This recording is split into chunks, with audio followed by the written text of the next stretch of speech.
So loud, so loud.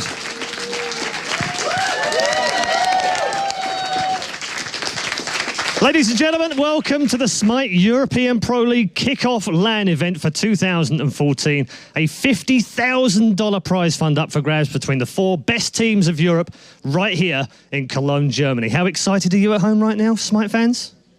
Yeah,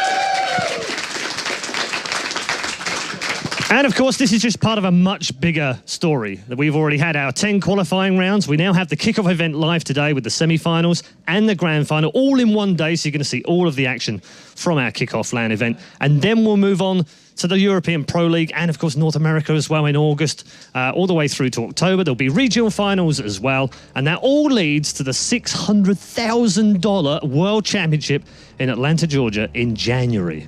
It's going to be absolutely terrific. But we start today with our kickoff LAN event. And obviously, for those of you who know me out there, you'll probably realize that I don't necessarily have a huge amount of knowledge about Smite. So we've enlisted the help of a few friends, and I'm glad to say that one of those friends is with us right now, and it's hi-rez Bart. Howdy.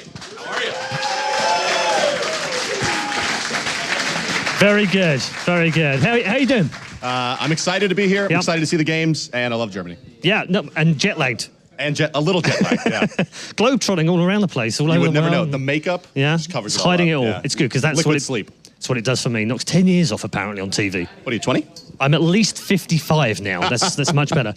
So, kickoff LAN event. This is where it all starts after 10 really grueling cups that these guys have gone through. We've got the best 4 teams from those qualifiers. The 4 teams through, if we take a look at the brackets right now, you can we'll show you exactly how they line up. Cloud9 will take on SK Gaming in game 1. Team Solo Mid versus Team Coast Blue. These have been the best 4 teams from the qualifying rounds. What have you made of those qualifying tournaments? Sure. We'll get a little bit more in depth into exactly how these games shook out, but I think looking at it, you can see that there's 2 clear underdogs in these matchups. SK Gaming going up against Cloud9, certainly coming in from behind. The same can be said for Coast going against TSM. TSM Cloud9 certainly considered the favorites in this tournament, but as we'll see, I think there's a good shot that SK or Coast Blue could take a game out here. Also important to point out as well before we move into the first game that all of these teams, all 4 of them, are in the Pro League. That's it. They're qualified. Yep. They don't have to do the play-ins. They don't have to play any extra games. They're going to be there. Yeah, this is just for funsies. We like giving players money. Great. Have you got any spare cash? Yeah, we can talk about that. Yeah, okay. We'll talk about that afterwards. Game 1, it's going to be a very interesting game for a number of reasons. Cloud9 versus SK Gaming. Let's start off with Cloud9. Sure.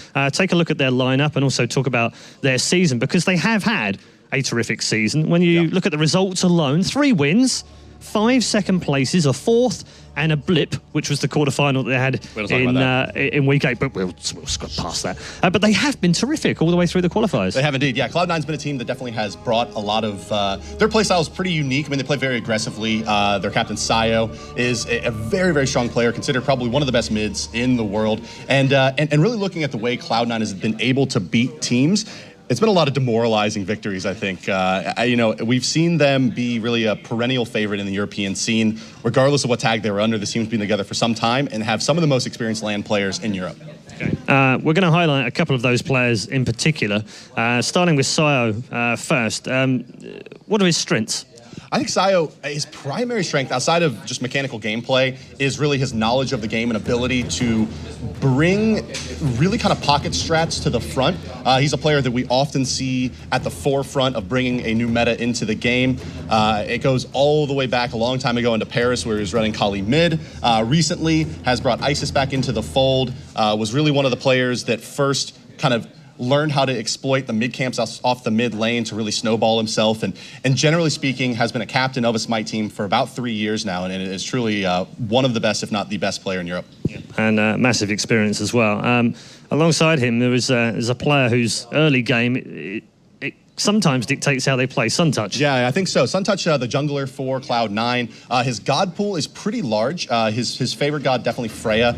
Bringing magic damage out of the jungle is something that not a lot of teams will do, but Suntouch definitely, like you said, dictates the pace of the game for them in a big way. If him and Sayo are all functioning on all cylinders, the game is going to be very, very difficult for SK Gaming to overcome, because both of them are so sound and really aren't known for making a lot of mistakes. So unless you can see some early kills on the Suttouch or Sayo, I think it's going to be a Cloud9 victory. Okay, and we're going to talk about SK Gaming in a moment. I just wanted to touch on one other player, which was NQ, because there's a little bit of history here. Yeah, sure, yeah. NQ was formerly part of Team Q, which then became SK Gaming, and after the launch event was kind of sniped away from SK over now onto Cloud9, so we'll see if there's a bit of a grudge there.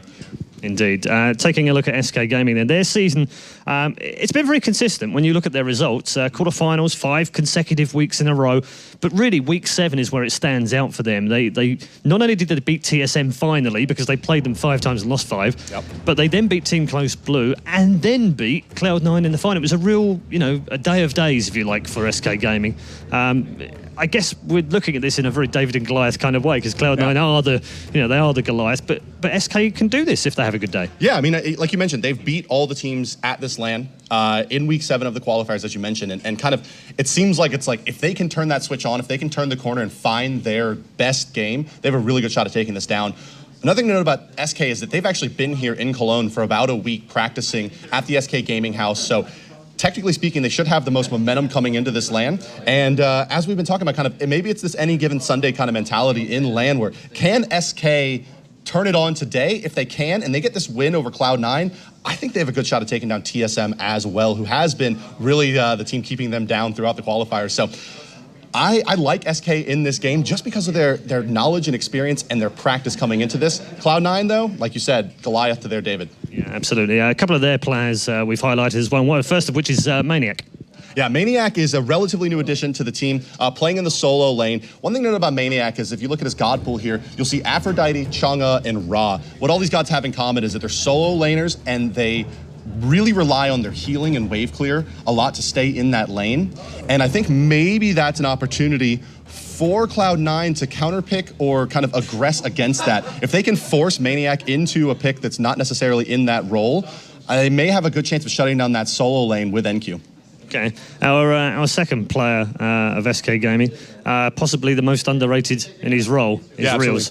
Yeah, Reels has an interesting kind of path to professional Smite gaming. He was picked up by a team about 9 months ago, a year ago, to go play in a show match in China because he could travel and some of their players couldn't. And he was like a high-ranked player at that point and kind of got in, showed himself, and started being noticed by the teams, ended up being picked up now onto SK Gaming. And Reels is a player that kind of interestingly, when the players talk about it, and even from a commentary perspective, we generally say that Reels has a relatively small god pool, but statistically speaking, he has the most gods played in his role, and also has some very high win rates with gods that are considered his weakest positions. So when you look at his top gods in Apollo and Artemis, but his Anhur is actually statistically quite good. Okay, as you can see at the bottom of the screen right now, we do have some news flashing across. Smite hats are available. Ooh. I'm not wearing a hat right now, but if I was, it would be the Smite hat. Well, I wouldn't have expected anything less. Where's the sunglasses today? Where are they? They're saving those for the finals. Good move, good move. I like that a lot. Thank you very much, Bart. For now, we're going to take a break here, and we're going to head over to our commentary team. Don't forget, you can let us know who you think will win our opening semi-final. Is it going to be Cloud9 or SK Gaming? Obviously, very prestigious esports teams, and obviously joining in Smite right now. You can use the hashtag #SPL. Make sure you're following the official Smite Game on Twitter and also Smite Game on Facebook as well. Time then to head over to the commentary team for David versus Goliath with Jason and Graham. You know, Paul, I don't actually know who's going to win this one, but one thing I can guarantee, it's going to be a good game here. And I'm Jason, joined by Hinderman. How are you doing on this fine morning? I'm not too bad. I'm awake. They put makeup on me too. Can you see, guys? Like, I've got eyes. It looks like you slept finally for about 5 years. I did sleep a little bit. I mean, you know, Trix was trying to get me to go out again last night. Like, no, Trix, no, we've got a competition to cast today. It's got to be a big game. One thing that's funny, look at his bow tie, guys. He's got a German bow tie on of the flag. I had to get the German bow tie to represent the fact I'm in Germany. It's amazing. And you guys won the World Cup as well, you know, over in Germany. So I'm like, well, you can't say you guys. I'm American. Yeah, you didn't win nothing, did you? Well, at least we got further than England did. So, Cloud9 up against SK Gaming here. This is going to be a good match. Obviously, like you just heard, David versus Goliath. Cloud9, you know, kind of the running victor of the scene in Europe, along with TSM. But yeah, that's right. SK, there's one thing in particular that they have come into this that I believe Cloud9 doesn't. They've been boot camping. They have been boot camping. They've been here for 7 days already, boot camping hard to try and get some strategies together, work on the team bonding overall, and trying to, you know, bring out something special. And all these teams this weekend have said, we've got special things planned. So for the viewers at home, it's going to be interesting to see. You can see Sai on the screen there with his little, what did you call it? The parrot flash. did not call it that. Did you not? Okay, I did, but I really didn't want to say that on air. He's Austrian. He's Austrian. It's okay. He's got a little pedo stash going on. He likes it. He's good for him. And there we can see the SK players, Maniac on the left there. Probably one of the newer additions to the team along with Zyros. And we were talking about Maniac as well and what he sort of likes to run in the lanes. Well, actually, I was speaking of the teams really quickly because there's one thing I want to brush on. SK had a really tough time. I want to get into this right before, kind of build it up. Yeah, go for it. SK, they had a really tough time in all of the qualifiers into this one. They had such a bad run. I mean, what, the first week, round of 32, and then the next 5 weeks after quarterfinals, and they finally broke through getting first place. I know you can explain that to us. I mean, basically what happened was they had to face TSM after the first week. They didn't have a great first week, and in doing so, it put them into the brackets against TSM in the quarterfinals for the first few weeks over and over again, and they had a hard time getting past TSM. Eventually, though, they did manage to break that duck against them and cause them a lot of issues and actually go on and get themselves these seeding points, and that's why they've managed to scrape through. I mean, we saw guys in week 10, we went to that really deciding game between i5 and SK on which one team would make it. But overall, SK, comes out on top. They're here now, and they're looking prepped. They're looking pumped. All the teams. Yeah. And of course, you have the launch event. SK placed better than Cloud9 did. A little unfortunate for Cloud9. I guess that was really weird. That's actually one thing that I kind of want to look at coming into this is that in a LAN environment, online they're good. Yep. Not saying there's not cheating or anything like that, but in an offline environment with people cheering, people watching, obviously people at home, quite a few of you, there's a lot of pressure on your shoulders. There really is. I mean, there really is. What basically happens with these two teams, with all the teams overall, is when you get to a LAN environment, what you see is that people have to adjust to the arena that they're in. They're not used to the creature comforts of home life, Yeah. The monitor might be the wrong height overall. They might be wearing pants right now when they unfortunately don't at home. I mean, that's a big one for me. I've never had that issue before, but today I have. I mean, it's really So it's you strange. say. I can see under the desk right now. I'm wearing pants. It's true. I'm honest to God, guys, I'm wearing pants right now. So we're coming through. You can see Young Bay on the screen there as well, just sorting things out with his teammates. These guys have been talking, SK's been talking all weekend as well, like talking about we've got these secret strats in place, we're going to run some unusual things. And sometimes I don't know if I agree with that. I mean, I like the idea of coming up with strategies, obviously, for a tournament, but what's at stake here is a lot of money. It really is, yeah. And this is the kickoff to the Pro League. I mean, you kind of want to get this nice big win, this nice tournament victory under your belts coming into, the season, because you want that momentum high, that obviously for your team that it needs. Definitely. I mean, you want the momentum high going into the Pro League to be established as one of the top teams there, going into it. But it's very, very difficult for you to be able to do that if you don't have a good early start to this tournament. And maybe these secret strats they're going to run are going to be late to run in the tournament if things go bad. Or, just throw it out of the box straight away in the first game and see if it goes well. And that's what's really cool, because you can always play it carefree. I mean, if you want, you can be one of those teams that plays it carefree, do whatever you want, and still win because there's no pressure. You're like, all right, this is just, fun event for us, a lot of money online, but, it doesn't really matter because we're looking into the Pro League already. We're preparing for that, and you can do whatever you want. And, one thing that these two teams also have very differently is their God pool. And we were talking about this, obviously us yesterday and today a little bit.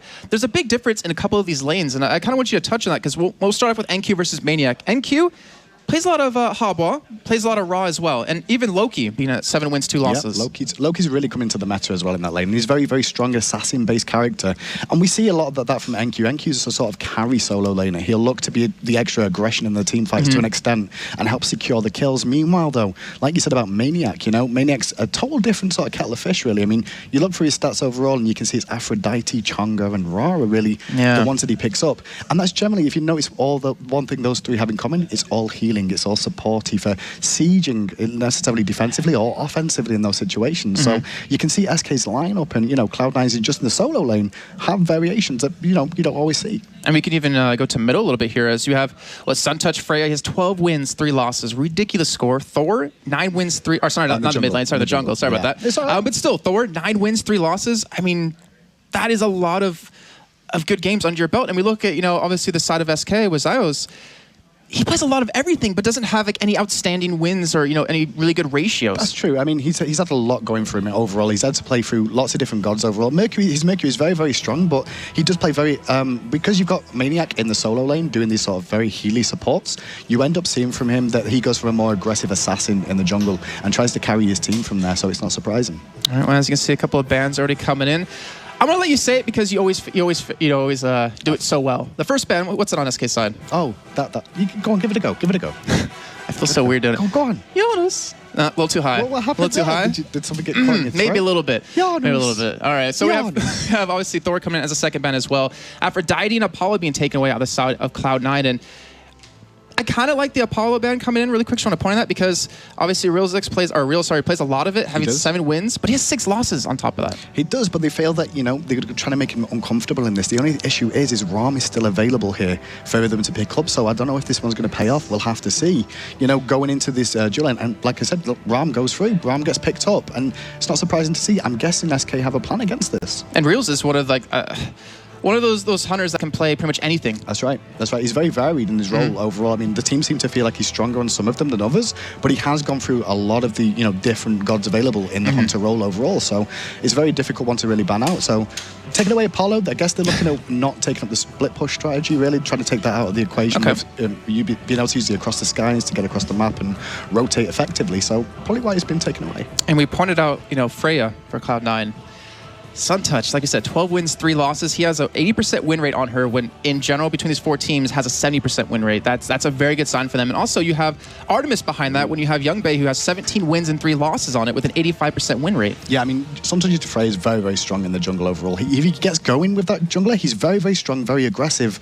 Although they have to... One thing you find with Suntouch and the whole of Cloud9 generally is they do die a lot. And in doing so, if it's in the early stages of the game, then they have to wait for the late game. And gods like Freya, who scale very, very well into the late game and become a hyper carry to an extent, really plays into their sort of game plan of hold on, wait till we get full build, wait till we can get ourselves back into it. And we've seen it time and time again from them. So Freya seems to fit that bill. And one thing I'm seeing out of the side of SK with that Geb as a final lock-in, I'm a big fan of Geb. I love him. And right now I'm actually looking at the stats really quickly.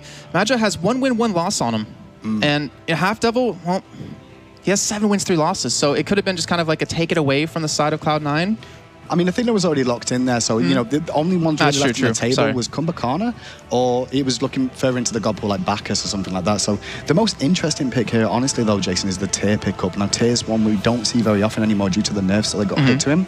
He is very good in the jungle still, like a lot of the pro players, like Wolfie will be like, no, he's not good, he's useless now. However, he has some, you know, the ability to be able to combine his CC chain with his Fearless and the power cleave to be able to continue putting the aggression on and set his team up for damage. So we'll see how Zeros plays this in the jungle overall, because I think that's going to be the interesting talking point of whether or not he's going to pay off. Well, obviously, you know, looking at both compositions now, and I don't want to put you two on the spot here, but just look at them in general, you know, if you're looking at the comps not based on the team, who would you really favor in this situation?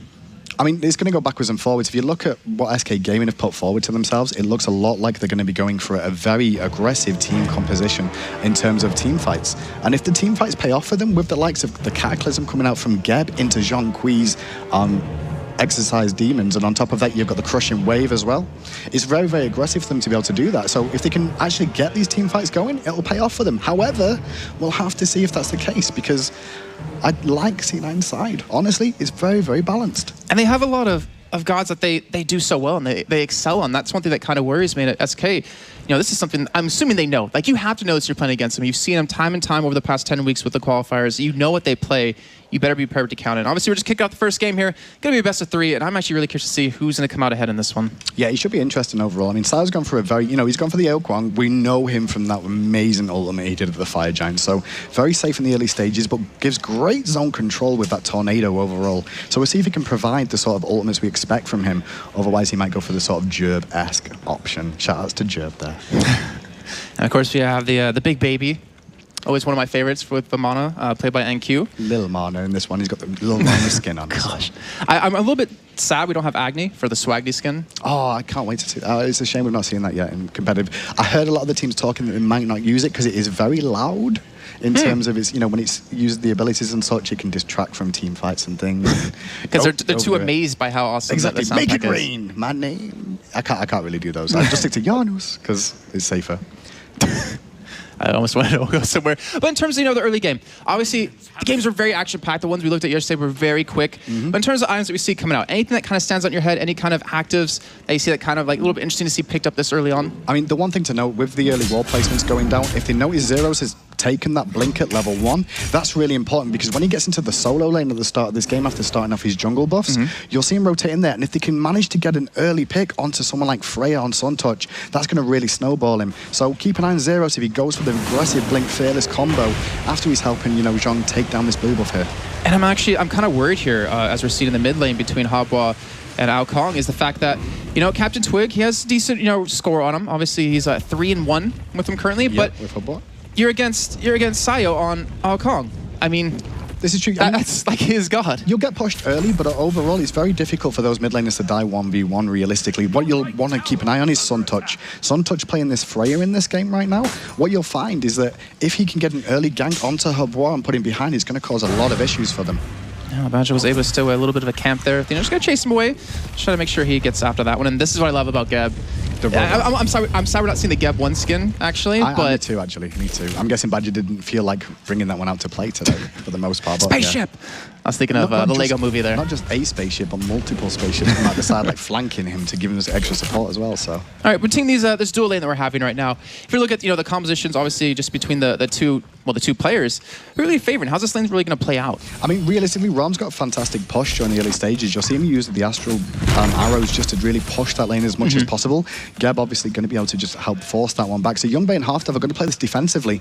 The big things when we see the level 5 be reached, when these first mid camps come up, we'll see Geb and Athena really get themselves online. And I love how aggressive Badger's being here right now, on this Geb. He's trying to rotate around, see if the red buff's still available and see if Freya's in the area, especially after seeing Freya rotate back to the solo lane looking for a kill on Maniac at the moment. And that's one thing Geb just does so damn well. He's so mobile, he's so fast, he can get around the jungle really quickly, get back to lane and protect. Look for an opportunity here. Oh, Maniac getting a little bit caught out here. Should be fine though. Looks like he's going to just sit under turret, but some good damage coming in. That's a good sign here coming out of Cloud9. Yeah, I mean, for Freya to do decent damage at the early stages is not too bad. It's not the easiest thing in the world to do on Freya. She's, very strong late game, but if she can get this early kill, it'll really pull her ahead. Freya's great when she does have a lead overall, so if she can get that or wait till late game, vice versa. And Suntouch, very aggressive jungler, always looking for ganks where possible.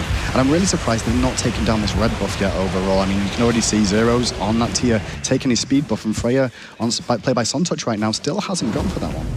And one thing you pointed out to me before we actually started today about Suntouch is he goes on tilt very, very easily. It's not less of a tilt situation than the fact that if he dies, he normally dies for first blood 95% of the times. And probably that's an over statistic there, but he dies a lot early on. And when he does, he'll go back to the jungle. He'll just go to full farm jungle mode, play very, very safe, and wait for his team to get back into it. But early stages, everyone's played this very safe. But now mid camp's due to spawn in the next 30 seconds once that starts flashing. You can already see SK getting themselves positioned for this left-hand camp. Going to be interesting to see if they're just going to go for an aggressive fight here or just going to safe split. And it looks, at the moment, like a safe split.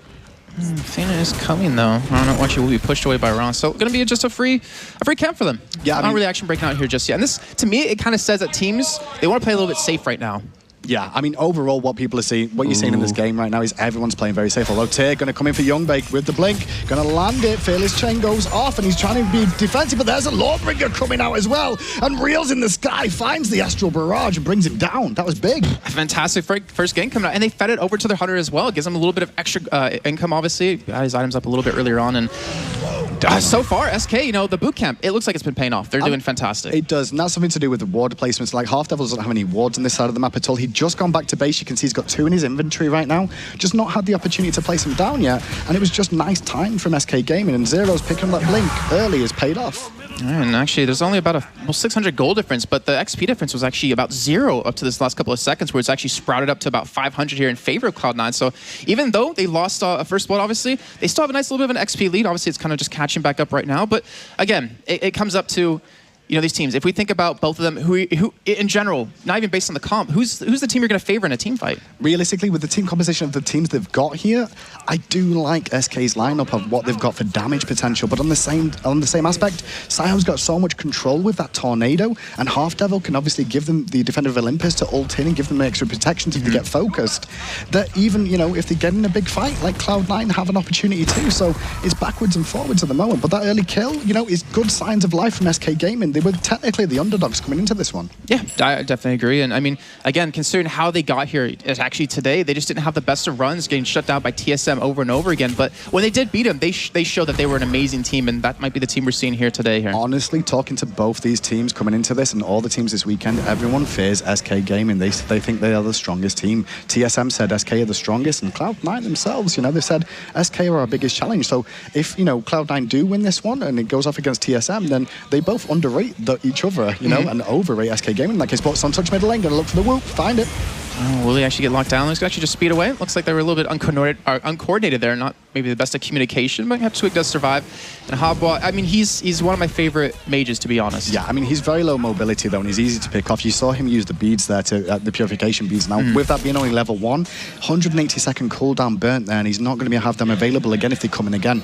You can easily see NQ going. You can see NQ rotate all the way over from the solo lane there, trying to get the aggression on, because that seems to be their focus point right now from Cloud9. And with those beads being down, you know, with the XP camps coming up, that could be a very bad sign here for SK when they're going to need him, obviously, to do some really good damage with that ultimate. And it seems like both teams not really prepared to go for it just yet here, just still sticking to their lanes, maybe just to shove it out really quickly. Alcon trying to go back. Sayo does get interrupted, which might give him a little advantage. Actually, I want to see how much gold he's sitting on right now, because if he has on a good amount, that actually might be a bad sign for them that he won't have the his item. What it is Sayo wanted to go back quickly because mid camps have spawned. They're both online right now. Left hand side being done by SK Gaming, right being done by Zero. Zero's might be able to get them before anyone gets around there, so that's a good advantage for SK Gaming, just taking away both those experience camps in the mid. Oh, so Cloud9 definitely starting to fall a little bit behind here. Finally, for the I guess the second time in the game here, SK has been able to build up a little bit of an XP difference, and obviously it's kind of weird to see how different Smite can be. You know, we saw yesterday just ridiculous. Oh, actually, here comes a dive out of Maniac here going for NQ, but it looks like NQ will just run away from this one. But as I was trying to say, you know, the difference in game style, you can have a really quick game, a lot of action, you can have more of a slower paced game here. And, you know, we were looking at, you know, the statistics for SK Gaming. You know, the average game time between these 4 teams was 29 minutes, and their average win time was about 28.8. Yeah. So SK obviously just kind of riding that line of being average here, but when it extends to late game, I'm actually curious to see how they're going to perform. Well, we know from Cloud9's reputation of how aggressive they can be. Oh, NQ got so low there under the tower, getting forced out. The big baby was already on cooldown from before, so he's going to give he's going to give Maniac a bit of free time in this lane. The most interesting thing to say about this as well is Zhong Kui is not a sustained healer such as Chunga or Ra. Left hand side, some aggression going down though. Let's see, actually picks up the kill, and it looks like the flash comes in and the damage from the ultra out of Badger, but I'm going to be able to escape from that one. Now Badger in trouble, trying to run away, and here comes off the side Tier, and now he's all alone here. You can see the team just backing away, leaving him all to himself, and it looks like he might go down, but he will get the speed up. He will escape this one, and it looks like there will be just a clean 0-for-0 exchange here. Yeah, it was a crazy fight between them. I don't think everybody was committed from either side there overall. Honestly, the damage seemed split. The Cataclysm went off from Badger, only landed onto 1. When Freya got in there, Suntouch really couldn't find the target, used the Valkyrie looking for the damage, didn't come off with it overall. So you can see the early signs of aggression, but what it feels like overall looking at this game, they realize how much is at stake in this tournament right now and how much money's on the line, and they're so scared of misplaying right now that they're all playing so safe with these ganks. And we were actually, you know, wondering if teams are just going to play careless, you know, just play free. And I thought they might, but... Well, one thing we're seeing right now, that actually, I'm looking at the map, is that we have a lot of ward coverage outside of SK, where Cloud9's kind of a little bit lacking here. And obviously, the XP camps coming and getting a little bit of extra gold, they can afford to do that. But right now, Cloud9, I feel like if they get a fight in the jungle, they could be in a tough spot, especially with the Hobwa on that ultimate. Yeah, I mean, Cloud9 do have wards in their inventory. They're just not being put down. You can see Half Devil's just put one over by the blue side in the duo lane right now. But meanwhile, Maniac having a good time against NQ in these early stages, honestly. This Zhong Kui pick, I don't know if they were expecting it overall, honestly. Cloud9 coming into this, you know, we kept discussing the fact that Maniac only really plays healers, and for him to go to someone like Zhong Kui, bit of a difference. Yeah, Boot kept definitely working out. Oh, here comes Suntouch for the backside here. Maniac might be in trouble. He will get knocked up as well. The damage going to come in. This one certainly has to be a kill, but he actually does get a little distance, gets behind his minion wave, and he's going to survive. And now Zero's coming in from the side as well, looking to turn this one around, but are they going to catch him? I don't think looks like they won't. Unfortunately, because Zero's really looking for the blink there as well. You saw the sprint get popped by Maniac looking to re-aggress. He'd already used the exposed demons there just to try and get the aggression on and put the damage back and sustain. So he survives, but mid camp's up and Twig trading with Sayo. Sayo takes a big burst there. Mid camp's up though, and Twig's got to be careful. And that was, I guess, the perfect setup for it, considering you get that little bit of extra damage in. He's going to have to go back to base. Like, he cannot really afford to sit here and fight. And it looks like, again, SK just have full control of the jungle right now, it seems. Full control of these XP camps. And this is starting to get really out of hand here for Cloud9. Reels made a good play there. If you notice what Reels did, Reels is a hunter. And generally, the hunters don't really leave lane overall during the early stages. They want to farm as much as possible. But the pressure he's putting onto Youngbei early on allows him to be able to rotate for that mid camp and give himself some extra experience and gold as well. And still get back to lane to pick up all that wave that Artemis tried to push in there overall. So it's 1-0 right now. Gold lead only 800, but the experience is a bit of a factor, you know? When we start looking towards the mid-game, which is about approaching now, it's around 10 minutes, laning phase starts to drift off, and we see more people rotating around looking for fights as much as possible. And that's when we see more Gold Fury fights. And I'm noticing something here as well. I'm taking a look at Youngbei. He has the second highest amount of kills here between these 4 teams at 298.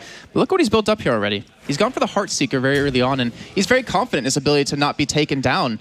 He's really confident in being able to stay alive here. And I don't know if he's going to be able to do that. Obviously, you know, Artemis, you have the ability with the ultimate to really, you know, become CC immune and be able to get away here, but he can be bursted very, very quickly. He can. I mean, these two hunters, as you can see on your screen right now, guys, I mean, these two hunters are fantastic. I mean, the win-loss ratio, what is it, 5% difference between the two? I usually don't try to math when I'm on stream. Well, I just added, you know. But the KDA, though, that's a big one. I mean, the KDA is a big one. There's a big difference there. But what that says is that Youngbei's the one that gets most of the kills for his team, where Reels is more of a supporty hunter. He positions himself well and only picks up kills if they are presented to him. He won't chase. Gold per minute, though, after, you know, as you can see, Youngbei's ahead on gold per minute generation. However, at the start of this game, Reels is definitely ahead. Yes, he is. And right now, again, SK pleasantly surprised with how they're doing here. They have about 1,000 XP difference here, about 700 gold difference as well. And I mean, we're 11 minutes in. This is actually like double the length we had of the one game we had yesterday where we were doing a practice cast on. And obviously only one kill. You know, it's kind of funny. It's slow and safe, but we're getting to mid-game now. And when mid-game really kicks into play, you'll see the speed that these guys will go at it over and over again. You'll see a team fight that extends on for like 25 seconds plus because people will respawn, come back to the team fight again with ultimates available one more time. Both the hunters, though, like you were saying a little bit earlier, gone for the Heartseeker start as well. And go for the Devourer's Gauntlets on top of that. So they're going for the Zapman build, as everyone starts calling it. Now Zapman was the first one to bring it on the scene. We might see some other, you know, unorthodox builds coming out from them, but for now, everyone seems to be agreeing that this is the best sort of double stacking build to go for. One thing we're seeing right now is that you're starting to see finally the damage really ramp up on both sides. Obviously, you know, the Hobwa doing some really good damage to Ao Kong. Sayo, I mean, he has to play a little bit careful here. He can obviously be jumped on. And, you know, that's when things get really explosive, like you're saying. You know, we're getting to that position, transitioning in to where the team fights are going to start to break out. And, you know, I talked to you about this yesterday, you and Bart. Gold Furies and Fire Giants, they never seem to happen. They do happen, but they're normally, oh, that was a big ultimate coming out from Reels, and he didn't find the kill. All 3 shots, he hit the first one, but the last 2, not going to find the mark. So for the time being, that was almost a free kill and then straight up 2v2. That's quite surprising. But I mean, going back to the Gold Fury and the Fire Giant that you're saying, they do happen, but they normally happen off the back of a kill. They normally, after a team fight or an engage, that's when teams go for it. Right hand side, though, going to see an engagement between Zeros and Suntouch fighting over that mid camp. Going to go in favor of Zeros, though, has to use the Hog. And once again, Badger around on this left hand side, going to give this one up. Seems Cloud9 just quite happy to not really like put too much pressure on these mid camps right now. Well, it was perfect timing of SK because Reels, you know, pushed out Artemis, pushed out Youngbei from the lane, and because of that, they didn't have that man advantage that Cloud9 might have needed here. So again, but still great play. I mean, to realize that for Reels, to just like, all right, it's coming up soon. Let's be a little bit aggressive here. Let's see if we can push them out because then we can get a free 2 camps here and really continue to build up our lead that we've been doing here for the past 13 minutes. Exactly. I mean, this is what the top teams are all about, though. They understand the timers of these mid camps and how important they can influence the game. So the aggression comes just before it or just during those mid camp spawning overall. And if, you know, one side do get a big advantage there, that's when we'll see a Gold Fury attempt come out and see if the other team can actually block that one from being done. All right, well, transitioning. Well, actually, we're heavily into the mid game right now here, and obviously just still waiting for a little bit of action to break out. But you know, I mean, it is mid game. It's just a bit delayed so far from the teams because normally you get one side with a bit of advantage. Suntouch going to find the whoop there, get the pulse damage off. Great taunt coming out from Half Devil as well. Big cataclysm from Badger defensively. He's going to try and retreat to Twig, and if they get caught out of position here, Twig can put on a lot of damage. He's going to find the spout. Oh, he is. Suntouch gets hit hard there, but I don't think they can continue on the chase. Knowing Reels is a little bit late round there with Youngbei floating in the area. No one else here for backup, but good signs of aggression. You can see the damage that Hubwa can put out there. Oh yeah, you could definitely. And you know, if you look at the map again, we have a lot of wards deep out of SK to chase them down if they need to. So it looks like a lot of these two teams really want to fight in that kind of vicinity and try to get a little bit of advantage again here. But honestly, as we can see, levels, you know, pretty even across the board. I want to see 15 for Sile, 15 for NQ. Maniac though a little bit behind at level 14 as he's just sitting under his tower here. NQ pushes him in early and during the early stages, and with we saw Suntouch rotate slightly earlier from that duo lane, so it's a small lead for NQ overall in that. But we'll see if it develops further as time goes on. And Zeros was potentially coming in for a little bit of a gank here, but honestly, we'll just be pushed away. And you know, Half Devil, he has one of the most deaths, or the people with the most deaths actually out of the qualifiers here. And Reel's getting very aggressive yet again, trying to go for the 1v2 now. Tears coming. Is he coming for the backside? Oh, he's coming from the right side here. He might be able to get the blink over the wall, and this could be very... He goes for it, and Youngbei is going to be taken down under the tower here, and Half Devil might be dropped as well, adding to a statistic of most deaths, well, second most deaths, I believe it is, or third, in the qualifiers. He's going to have to back away here. We could finally see potentially our first tower of the game. I mean, this was really nice from him overall. The God Minion Wave coming in is going to take a while. Suntouch trying to defend against the whole team here, so the Pulse going to come out, try and prevent it, but now he's used that Pulse, you know, they're not going to have anything to defend with. Forces the Valkyrie, Lawbringers down, answers Cataclysm. Suntouch in in trouble. He's surrounded. Great Fearless. Reels picks him up as well with the auto. And yet again, another kill for SK. And now, like you said, this tower's under threat. Now Sayo's here. Now, if you're going to be blatantly honest with me, should have Suntouch been there? It's kind of a rough situation. I mean, he was trying to defend the tower and push them back, but they were happy with the minion wave positioning. He kind of overstayed a little bit. He did have Valkyrie and forced 2 ultimates away, but I guess he should have probably backed off with that Valkyrie and not gone deeper into, you know, away from his tower sort of thing, and put himself in a bit of a bad spot overall. So it's 3-0 now. Tower stands for now, but all early signs are great for SK. Yeah, very true. And obviously, they did keep the tower alive, which is a big portion of that one. Yeah, they sacrificed him. 1 death, 1 tower. Could be worth it in the end for you. And well, in terms of items, obviously hitting that 16-minute mark here, you know, we've had the build start to develop a little bit. You've had some time to really, you know, look them over. Anything you're really seeing out there that kind of stands out for you? There's nothing too strange. I mean, the one thing to note is Geb's actually gone for the Shoes of Focus here and not gone for the Midas boost like Half Devil has. So he's not going to be generating as much gold. So he's got to make sure that when he goes for these kills, uses this Cataclysm, he's got to make sure he pays dividends to make sure he stays up and even to an extent in gold compared to Half Devil. If you look at the two right now, it's 6.8k to Half Devil, meanwhile 6.7k to Badger, and Badger's got 3 assists. Which says it all, really, is that Midas boots, you know, you get a lot more gold generation out of them, so we'll have to see as this one goes on. Could this be a sign out of SK, actually, just kind of saying, you know what, we want to fight you now, we want to win early, and Cloud9 kind of looking at the late game here. I mean, Cloud9 will be looking towards the late game to an extent, because you can see Suntouch is actually starting to do decent damage already, level 13 now with those pulses coming out as well, and now you can see the contestation around the Gulf here for war coverage more than anything. A lot of sentries coming out as well. We can see a sentry on the backside from C9, and another one just not going to spot that ward right at the Gulf Fury though, which is a bit unfortunate overall. But from Cloud9's point of view right now, I suggest them giving up this tier 1 tower in left-hand lane, just to free up the lane a little bit more for themselves, make it a bit safer. It's clear that that's where SK Gaming are trying to focus during this early stage, is trying to focus on this dual lane. So maybe, you know, bring that one down, let the tower drop. It's only 100 gold to each member. It's not, you know, it's not going to be that detrimental to them, and give them a chance to free farm to an extent and freeze the lane and let Youngbei farm in peace to an extent and allow Half Devil to start to rotate more. Very true. And, you know, you pointed out the, you know, the KDAs between the Hunters and Reels. You know, had a little bit less KDA. I think it was around 3.8 if I'm not mistaken, maybe 3.7. And you were saying, you know, more of a supporty kind of Hunter, but, you know, Zero's been trying to get him fed. And that's a really interesting sign. They really have. They've really tried to focus Reels down, you know, give Reels the support he needs. And you can see him trading with Youngbei there overall. Youngbei, that's not even trading, he's just walking over. Yeah, I mean, there's not like you do. With him being able to shoot through minions as well, it makes it even worse if there was a minion wave there as well. But now, one thing that's happening is that Half Devil's not allowed to really play his game. He's not being able to rotate as much and be like the second jungler to an extent. Look for these taunts, look with his ultimate to try and help out other lanes where possible and put the aggression on, because he's busy dealing with the Youngbei aggression that's coming onto him from Reels, Badger, and Zeros. We'll just back away here, and SK again with that mini wave, they might have it. Sorry, the turret being taken down here, obviously. I think I'm just going to stop that one from happening. But yeah, I mean, Badger, impressed with his Geb so far. Doing a fantastic job. Shields coming in perfectly. He's been roaming around quite a bit. He's been stealing a lot of jungle camps, and he's been there when his teams needed him, you know, for these fights. Yeah, his rotations have been quite good for the most part. You see him getting to the mid lane in time. You'll probably see him roll out right now, headed for the left. But meanwhile, Suntouch catches Zeros in the jungle. Whoop goes off, a little bit of damage. Forces the Fearless just back now. Badger once again here in time for the mid camps one more time. And you don't see the same thing coming out from Athena here. Like, Half Devil's very late to these camps, and if he comes in here, we might see a skirmish, but I feel SK's ready. And they're going to take it too quickly here as well. And, you know, I really, again, want to really point out, Maniac could be caught out on the right-hand side. I would say if he doesn't get caught, I can point this out. He's still trying to contest it, though. He picked it up. It looks like he got them overall, so that's going to work out well for them going forward. Now the lead is really starting to stretch, honestly, Jason. You can see it's a 1.3k gold lead, but gold's not that important compared to 3,000 experience. It just shows that it's causing a lot of issues for them over the map. The only lane, realistically, that's doing well for Cloud9 is that of NQ in the solo lane. NQ is actually starting to take more of a lead there, level 17. Although Maniac got to level 18 because of those mid camps, actually surprising. He's had his blue buff stolen away twice so far in this game by NQ. So you can see how aggressive NQ is trying to get in this one.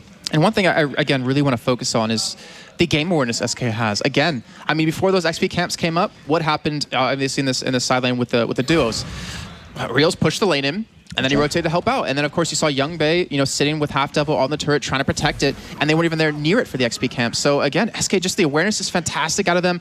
NQ forced a little bit back here as he's very low on health, but SK, that weak boot camp they had is really working for him here. It seems to be. I mean, it seems to be, they came with a game plan, and it seems to be focused the duo lane overall and put the aggression there, and make sure Half Devil can't get involved in the game by making sure he has to babysit Youngbei for the longest periods, and it's allowing Badger to get this lead because of the fact that he's able to rotate from mid camps over and over again. And with Half Devil not being there until late enough, he doesn't want to use the ultimate to engage a fight. He wants to kind of use it defensively, you know, or to turn a fight round. So if he has to use an ult to engage a fight, that could go badly for them. And now Half Devil's going to get caught in his own jungle, forced away back towards middle lane. And Youngbae needs to watch himself because he's not going to have a support for a few seconds at least. And we're starting to see SK be a little bit more aggressive in terms of, like, they're starting to try to push back, push past that midpoint of the map here. But, NQ doing a great job of continually shoving in that lane, just trying to make sure to, obviously keep Maniac there, not allow him to rotate in for these fights. I'll be honest, this game is not EU right now. Like, this is too slow for EU. No one's fighting. There's not enough aggression. These teams are both nervous. I can guarantee you that now. Ooh, Youngbae taking a lot of damage right there. This is just a 1v2 right now. Reels look at the damage he's able to do here. I mean, just with 21 minutes in, he's able to 1v1. Gonna get caught with the Valkyrie. Meanwhile, Reels is gonna go to the sky looking for the Astral Barrage. Youngbae finds 2 snipes, gets the third one, and on the back of that, Sun Touch goes down, but Sayo picks up first kill, but big ultimate coming out, Lawbringer forced, and now the back aways off as the taunt comes in from Half Devil. Badger's going to be the focus here, Cataclysm used from him. Meanwhile, NQ in the solo lane finds a kill onto Maniac, and now Zero still progressing onto Sayo as Reels is here again. And Reels, how fed he got earlier on is working out so well for him. You see him, he can 1v1 right now, Youngbae. He can join the fights and do a ridiculous amount of damage. And finally, we're seeing a little bit of a give here in Cloud9's defense as they pick up 3 kills for SK. They're going to pick up Gold Fury most likely off the back of this as well, as Zero's just going to zone out Half Devil, or maybe even pick up the kill 1v1. He's going to try to do so, but I mean, if Half Devil sticks around, he's trying to delay it as long as possible. He's not going to be able to contest. Meanwhile, though, NQ in the solo lane did get a kill against Maniac 1v1. I did say earlier he was ahead in terms of experience. He wasn't. I was lying. However, now he is, and now he's taking down that tier 1 tower. He's looking for extra pressure onto tier 2.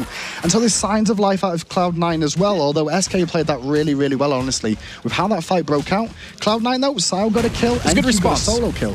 NQ's going to be the one to look for. Wow, getting that tier 2 was big. Yeah, it was an amazing response. He realized, they're doing Gold Fury with Half Devil spawn them out. He realized he's safe. He can continue to push in 2 free turrets, and that does equal up the goal just a little bit here, obviously, between the 2 teams. But SK, momentum off of that last fight, it's got to feel good here, and I don't think they're going to care too much about those 2 turrets. So team fights might start break out here a little bit more. I mean, the biggest thing about that, like, that's what I was saying. Just as I said, this is not EU. They were like, okay, Hindu, we'll make it EU. They're not supposed again. to be able to hear us. They have soundproof headsets. I don't know. They seem to do it, and I'm like at home in the UK, and they seem to hear me call things, and they're like, oh, okay, let's just go aggressive now because Hindu's talking rubbish again.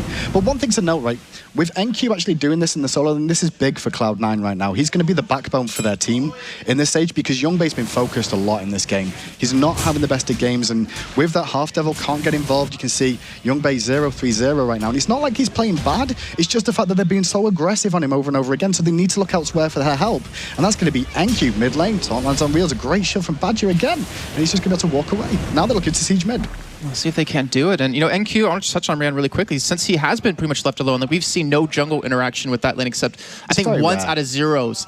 But he's been able to get, a lot of items in here. He's got the Hide the Urchin already going, getting that extra protection. He's obviously going to have his ultimate to help out as well. He's going to become this real nuisance. But then again, you have to counter that. SK has Reels. He is fed. He's, 4-0-1 right now. And here's the blink coming out. They're looking for Half Devil here, and they might be able to pick it up. Well, he is Half Devil. He's very tanky. Not going to be able to find out the back of his side. Just pokes out with a squall.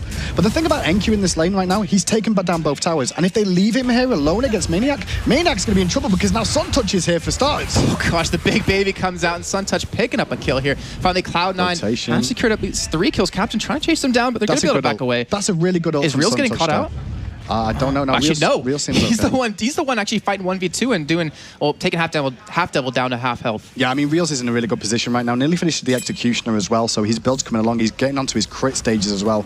But Sun Touch did a great ultimate defensively there. He could have got himself caught out of position badly. Chose to just blow the ultimate to stay safe in the most part and not give up another kill. And that once again is showing signs that NQ is going to be the backbone for this team going forward, Jason. Because if they don't find someone who can deal with Vamana 1v1 in this game mode, then he's going to be able to split push that all day and take that Phoenix if they go for a Gold Fury. So just keep your eyes constantly on the right-hand side of the map at where Vamana is up to. Yeah, so then we have to look at in the situation of this.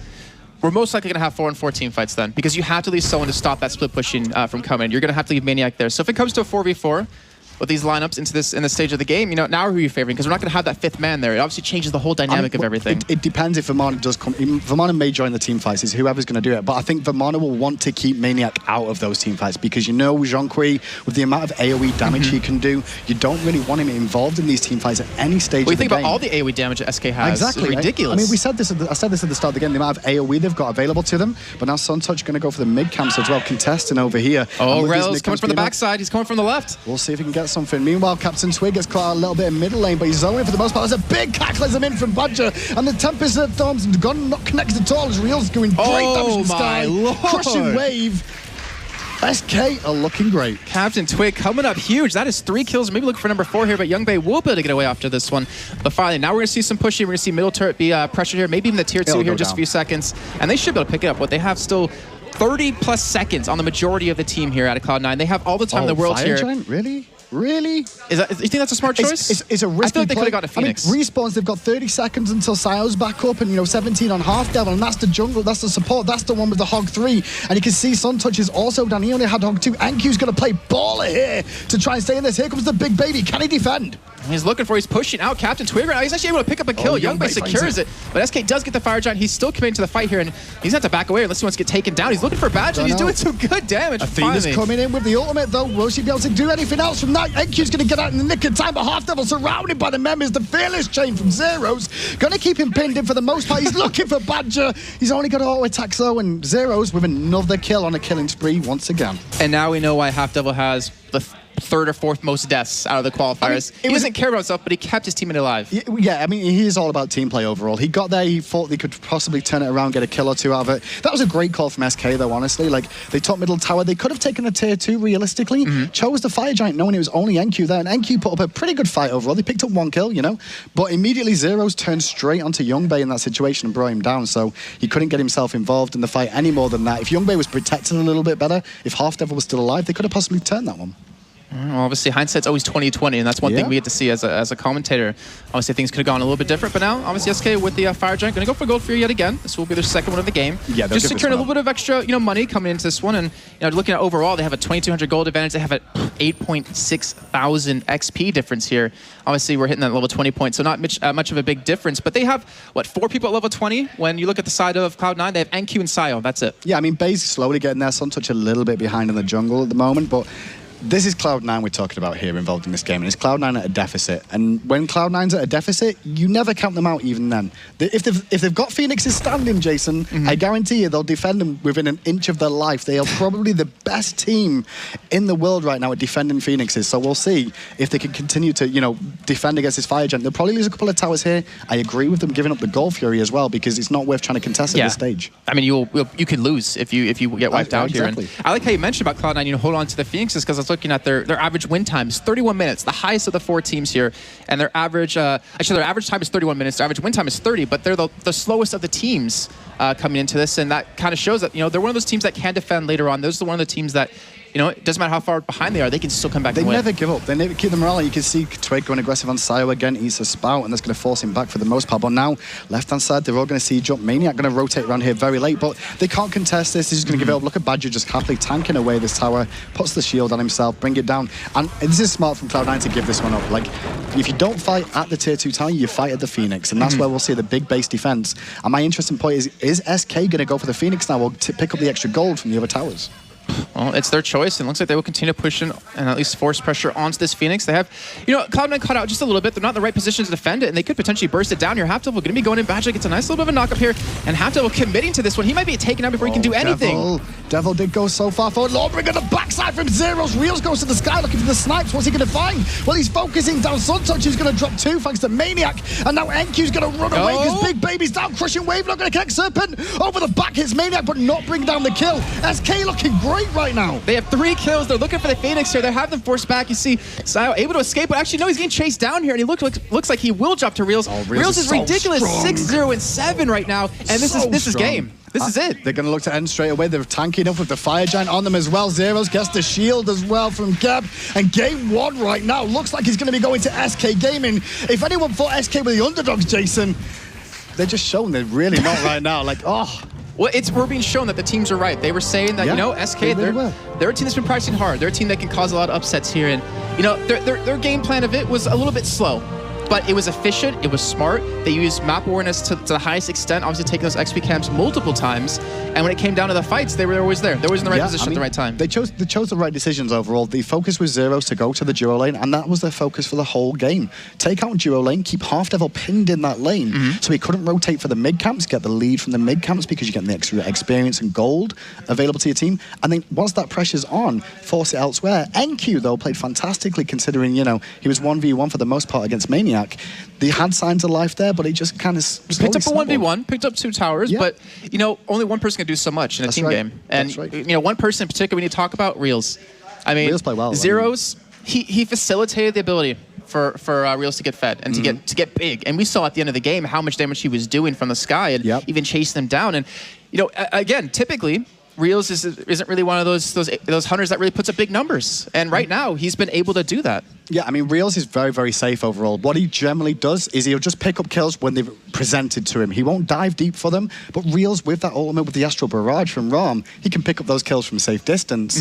And that's why you saw him get a little bit more aggressive there. And it's interesting, coming back to the Reels point, is the fact that Apollo was banned away from him. They tried to focus him out in the bans by taking away his Apollo, his safe sort of Apollo for the split push ability, and then he just goes straight to Rom. Rom gets through, and 7-0-7, you can't complain. Well, speaking of him on Rom, we're actually going to take a quick look at a replay we had of him pretty much 1v1 in Youngbay, which allowed for the turn onto the Gold Fury and really get SK going. This is just general aggression from Reels there. You Look can at see the the damage. slows coming out as well. Pick up. Half Devil does a good job trying to block and the taunts go, but Badger with that shield, I mean, this is a point to make. Badger with that shield was big there to be able to try and get aggressive. His ult comes up, 1 snipe.